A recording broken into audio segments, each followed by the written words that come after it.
We've been talking basically as though Labour are in government and we're already planning all the things that they're going to do.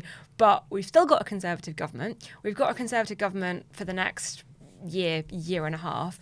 And actually, it was a Conservative Prime Minister who kind of mentioned childcare relatively recently. Liz Truss brought it up as one of her supply side reforms during her very, very brief tenure as Prime Minister. It was one of those things that she suggested could help pay for all the massive tax cuts that she wanted to do. Alona, there was some scepticism about what it was that Liz Truss was suggesting. But, you know, in fairness to her, she was raising it as a key supply side issue. Yeah, I mean, if Liz Truss has any positive legacy in any way, it's this, right? Because she in her very brief 49-day tenure, she said, you know, she was very clear that childcare was a priority, and reforming childcare was a priority. She called it an overhaul. I'm not sure how much of an overhaul it really was. That might have been overselling it. She talked about something that Boris Johnson had consulted on was to reduce staff-to-child ratios in nursery settings in order to enable nurseries to cut costs. But that is very unpopular. So basically the idea that you could have the same number of staff, get more children, but take on more children. Make a bit more money, and you're going to maybe you can pass that cost on to the parents. But because anyone who's looked after children can say that one adult can totally look after 5 2-year-olds at once. I mean, and definitely 10, right? So Boris Johnson had already started that consultation. It was very unpopular with parents and with the childcare sector as well. Liz Truss picked that up too, but she was also going to extend the funding, free childcare funding, to 50 hours a week. She kind of talked about maybe giving parents cash instead of kind of the system that is in now. So she had all sorts of ideas about how it could change. Obviously, she's not in government anymore. And if anybody remembers, Jeremy Hunt's autumn statement in November, which was meant to happen under Liz Truss, but ended up happening under Rishi Sunak. Yeah, right. Remember that correctly. He didn't mention the Halloween statement. The that Halloween was actually statement, delayed. The Halloween statement that was delayed. He didn't mention childcare or early years once in that statement. And Rishi Sunak. There's lots of reporting in the press in January. Liz Truss's people were kind of briefing to the press about how disappointed she was that Rishi Sunak had apparently quietly dropped all of her reforms. They were really pressuring him to pick them up again. And there was some reporting, in the past few weeks about the fact that Jeremy Hunt is planning an extension of the free childcare hours in the budget on March 15th, maybe extending them to all 1 and 2-year-olds as well. That's the 30 free hours. But it's very clear, when you look at, Rishi Sunak's, 5 pledges, or like, Jeremy Hunt's 4 E's, there's very little in there that sounds anything like what Zoe described that Labour is doing, which is kind of linking childcare to economic growth. And also talking about that kind of quality, even though they are talking about education. So like the Levelling Up white paper talks about, for example, standards of primary education and literacy and numeracy going up, but they're not really talking about what happens in those crucial first years of life and how that can help children, have more equal opportunities. Apparently, Liz Truss understood that she wanted to go into the idea that she was going to be fighting the next election. She wanted to go with childcare as a priority because she understood the Conservatives are losing women voters, and this is not just an issue for women at all, but obviously women are really disproportionately affected by the lack of childcare. So, Labour has kind of understood this in a much smarter way, it seems, right? And kind of the Conservatives aren't quite there yet when it comes to understanding, like, the people who are going to vote at the next election, all those parents who are spending more than their mortgage on childcare will definitely vote for a kind of really bold childcare reform. I think it's important to say that there are some Conservatives who are actually leading a bit of a charge within the party for childcare. So Robin Walker, who's chair of the Education Select Committee, just before he got elected, actually, I spoke to him and he made it very clear that childcare would be the Education Committee's big inquiry if he was to become chair. And, true to form, he is pushing for that, and it is a really big inquiry that they're running on. And, he's a father. I think he's got young children, so he's very much he has a personal stake in this. There's also kind of Siobhan Bailey as well, who's pushing Jeremy Hunt to cut childcare costs in the next budget, in the March budget. And then there's also Andrea Leadsom as well, who told, I think it was the House magazine, that, she thought the next election would be fought on childcare. So there are some in the party who are getting it, but it does seem like there's this real kind of failure to launch there of that being sort of actually, coming across in their policy. So in terms of what might happen, there are whispers that there might be some kind of offering in the budget. I know that the Treasury have been kind of mocking up options plans, along with the Department for Education, on expanding childcare. What exactly that will look like, we don't know yet. All that Sunak's done so far, seemingly, is kind of scrap Truss's plans. And he wrote or was planning to begin a letter writing campaign to beg mums to kind of get off the sofa. I remember seeing that. The incredibly insulting, the idea that, hang on, all of these working age mothers aren't in work.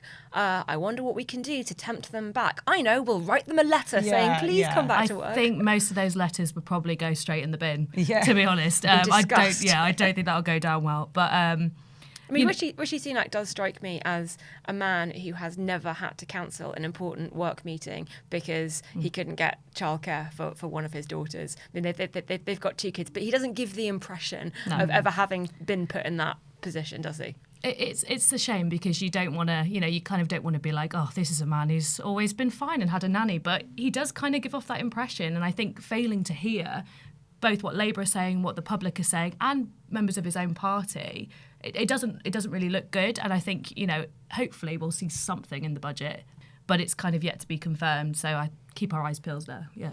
It's also worth pointing out that while there are voices in the Conservative Party who do seem to get this, whether for economic reasons or because they realise it's a key election issue, there are also others in the Conservative Party who understand that life is very difficult for parents, but think that the way to solve this is to empower mothers to not work so they can look after their own children and don't need childcare. I mean, Miriam Cates gave a speech a couple of weeks ago which she seemed to imply that actually it was better for children and better for mothers if they didn't need state support for childcare and they could just afford to look after their own kids. Now, obviously, what with housing costs in this country, that's a distant dream for many women.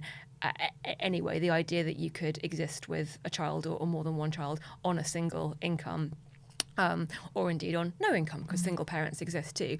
There is this sort of traditional small c conservative view that actually the state shouldn't be getting involved in this at all. I think she sort of implied that there was something almost a bit sinister about the state trying to get involved in nurseries. How big of an issue do you think that is? Is it a fringe view, or is this actually something that could be holding back any kind of progress on this issue? I think it's probably a bit of a fringe view, but I think we need to be aware that increasingly there have been kind of internal concerns raised in the Conservative Party about this kind of influential rise of this sort of, Christian right that have these slightly more kind of socially conservative views. And I think, childcare or, mothers maybe taking a step back from working and returning to their home is probably going to be one of those. Whether it would actually be influential over government policy, especially when the economic argument is so strong to get women back into work, I think probably not. But, we are seeing, as we often do, a kind of resurgence in culture and online as well, in this kind of trad wife, this kind of move back to the home, and isn't it lovely to just, look after babies and have chickens. And is it lovely, Alona, to look after babies and have chickens? I mean, I don't have chickens. But that's where you're going wrong. That's where we're going wrong. But I think, the reason it's important for childcare to be accessible and affordable and high quality for everyone is so everybody can make their own decisions. It should be all right if somebody wants to stay home and look after their children. That should be completely fine. It shouldn't be that we're kind of pushing people to work because we think that's the right thing to do. And I would say on this point, the really key thing, if we really want to we're talking about sort of gender equality and feminist progress, one of the things that's really key is for men who want to look after their children to be able to stay home and do that, and for it not to be unaffordable for them or stigmatized. Another conservative leader, Theresa May, one of the things she wanted to do and didn't get around to doing was to reform the paternity leave setup we have in the UK, which has a take-up of something like 2%. It's a terrible failure of a policy. Barely anyone can afford to stay home with their kids as a young father of a young baby. Or a child under one anyway, and that's the thing that could make a really big difference down the line. So if you have a system that works, and then you enable fathers, I'm talking about kind of very kind of heteronormative couples here, where the woman tends to earn less, the men tend to not have a good paternity leave provision, so they can stay home for a very long time with their babies, and then they end up missing out on something which women are stigmatized for doing and end up losing out in the workforce for. So there's, you know, there's reform around kind of the earlier maternity and paternity leave stuff, as well as the childcare stuff for later.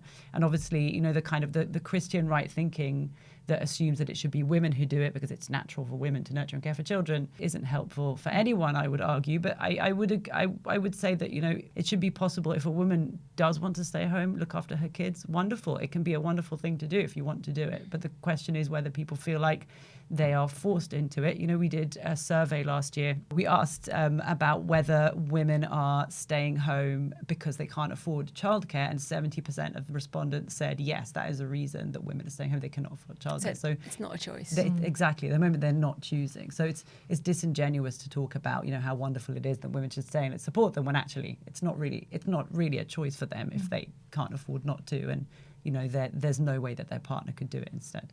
I think in some Scandinavian countries they have a use it or lose it approach to paternity leave, where you get leave as a new father, and if you don't take it, you don't get it. You can't pass it on. You can't pass it on. And apparently, it's also very. I read somewhere that in Norway, for example, it's kind of almost socially weird not to do it. Like, really, you wouldn't want to take it. Like, why wouldn't you want to take the paid leave to be with your child? You know, that's strange. And so people almost feel like socially pressured to take the leave. So one of the campaigners who's been really, really active in this is Jolie Brayley, who started the organisation Pregnant Then Screwed, which gathers a whole lot of data from new parents or from women who are pregnant and have faced workplace discrimination or issues with childcare. And the wonderful Anoush interviewed her last year. I just want to bring out one thing that she said in that, which is, while the average worker in the early years childcare sector earns £7.42 an hour, almost a fifth of parents have been forced out of their jobs because they can't afford childcare. Now, we've talked about parents being forced out of their jobs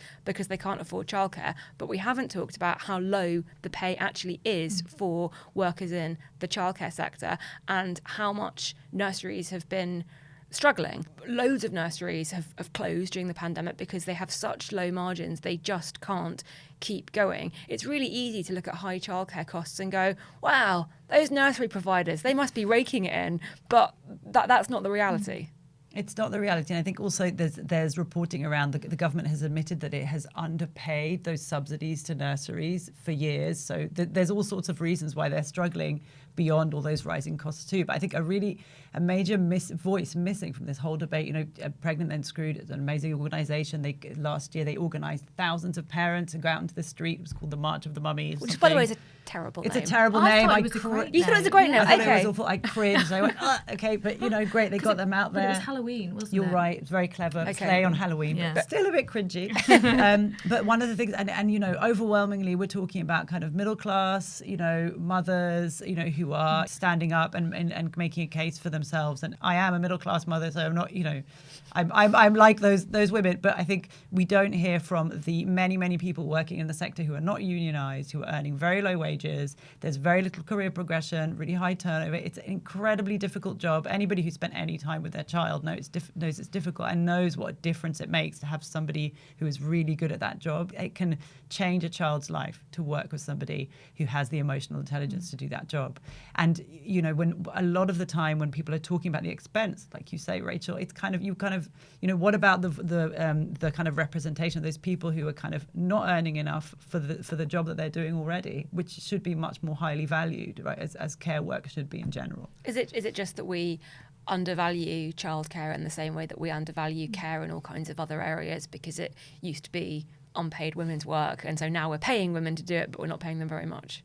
Yeah, I think so. I think, as you say, it goes alongside kind of social care, even nurses, midwives, all these kind of traditionally female roles that we just like don't feel the need to pay properly, even though teachers as well. Yeah, early years teachers, of course. Yeah. We just don't feel the need to pay properly, even though, you know, they're working with some of the most vulnerable groups and at really key stages in their lives, you know, end of life care, beginning of life care, and obviously in hospitals as well when people are really sick and you know, unwell. So I think it's a really sad state of affairs when these jobs aren't paid properly, but they're so integral. And as you say, it can make a real difference to a child's life who brings them up in those early years. You know, you really want to think that your child is getting all the key milestones that they need between those ages. But if there aren't enough nursery workers or the workers aren't paid enough, they're burned out, they're not going to be performing properly, properly, then, it's going to create a generation of children that aren't having proper development and teaching. So I think it's a really important, as you said before, it's both economic, but it's also social. Yeah, and it's potentially, that's a big economic opportunity, isn't it? If you we're talking about growth and, productivity, then you have a potential to kind of develop a sector with higher wages and career progression, with kind of much more sustainable businesses. There's economic arguments around all of it, but there's also a sort of kind of ethical, moral one around, you can't just cut the costs. It's not just about that, because you've got this kind of people here, professional sector that isn't seen as professional and is really undervalued. And I think there's definitely, why do mechanics earn more than nursery workers? There's no really good answer to that. And we can talk about, obviously most people who work in childcare or women. You mentioned all those other kind of jobs that women overwhelmingly do that are also kind of really undervalued. So we can all draw the big conclusion from that, and hopefully there'll be a change in that in the coming years. If there is a Labour government that's taking this sector seriously, and apparently, as Wes Streeting has said, they want to take care in general more seriously, to professionalise it and kind of support care professionals in kind of earning more money and having proper careers, then maybe there'll be a big shift. Alona, you sound slightly optimistic, vaguely optimistic about this. Zoe, are you any optimism? I am optimistic. I mean, from a personal perspective, I'm, it's 3 women here. I'm coming into a stage in my life where one day I'll probably be thinking about having children and how I'll fund that. And, same with my kind of peer group. And I think it looked quite bleak for a while. But as we're heading towards a Labour government that says it's going to put childcare front and centre of its kind of offering, I am feeling, hopefully, quite optimistic. What about you, Rachel? Are you optimistic? I'm optimistic that we're having this conversation. Yeah. I didn't think a couple of years ago that this would be the kind of headline political issue that it has become. I think it's going to take longer than I would like it to, but the conversation's happening, and I guess that's a positive thing. Absolutely. Alona and Zoe, thank you so much. Thank you. Thank you for having us. If you enjoyed this, don't forget to subscribe to our YouTube channel, and you can see more videos from the New Statesman on your screen now.